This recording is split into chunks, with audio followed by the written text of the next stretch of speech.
نن غواړم چې خپل د یو نوي ماشین په اړه ډېر لنډ او ساده وضاحت درکړمه. هغه ماشین چې تر اوسه پورې 2.3% کار بشپړ شوی او نوم ما ورباندې ایښی دی، نوکوب هم نوی لغات دی یا نوې کلمه ده، لکه څرنګه چې ماشین نوی دی هغه نوم یې هم نوی دی.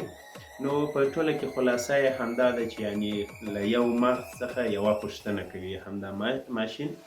او د ماشین ډیزاین داسې جوړ شوی دی چې یوازې یوه پوښتنه د یو کس نه کوي.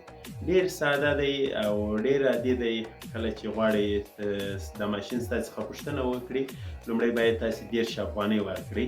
که 30 افغانۍ ورنه کړئ، د ماشین ستاسې څخه پوښتنه نه کوي. او کله چې پوښتنه کوي، پوښتنې دپاره لومړی وضاحت درکوي. د وضاحت نه وروسته دا پوښتنه په 3 جزونو کې کوي او بېرته په 3 جزونو کې د پوښتنې جواب غواړي. که چیرې تاسې د پوښتنې جواب ورکوئ، دی په عین زمان کې تاسې ته هغه 30 افغانۍ ډبلوي. په دې خاطر باندې چې انسانان مطالعې ته وهڅوي، د دوی ذهن په کار واچوي.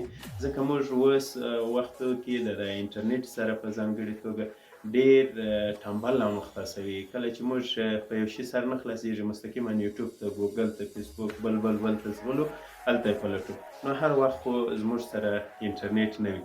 نو په همدې خاطر دا ماشین مې داسې ډیزاین کړی دی چې د انسان څخه پوښتنه وکړي او انسان په دې مجبور کړي چې مغز یې کنجکاو سي او پلټونکی واوسي.